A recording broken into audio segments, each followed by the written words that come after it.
na ba yung shooting?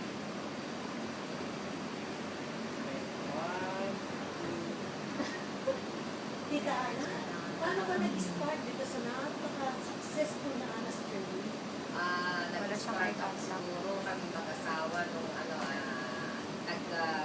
lako-lako kami sa bahay-bahay. Kasi wala kami pupunan eh. Nag-umpisa kami siguro sa pupunan na halagang 2 lapan. Inaabot pa kami ng madaling araw na sa pagtitinda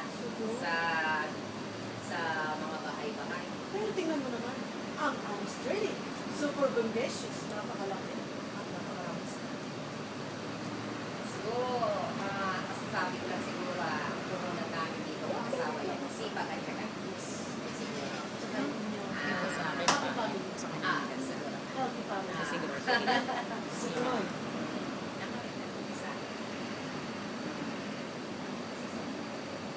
Kasi nung ano naman kasi mag-isa na sa ano, ang asawa ko pagkaraniwan na naman na parang trabaho lang din.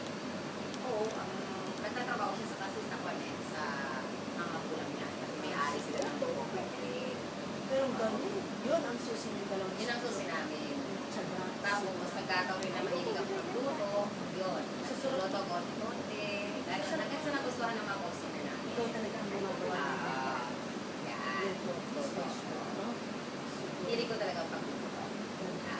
Tapos nung hanggang sa siguro naglako kami ng mga umabot kami ng 3 years sa mga bahay-bahay. Dito lang sa buong Japan, nakakaabot pa nga kami ng Tokyo eh. Madaling araw, inaabot na kami sa pagtitinda. Kaming dalawa.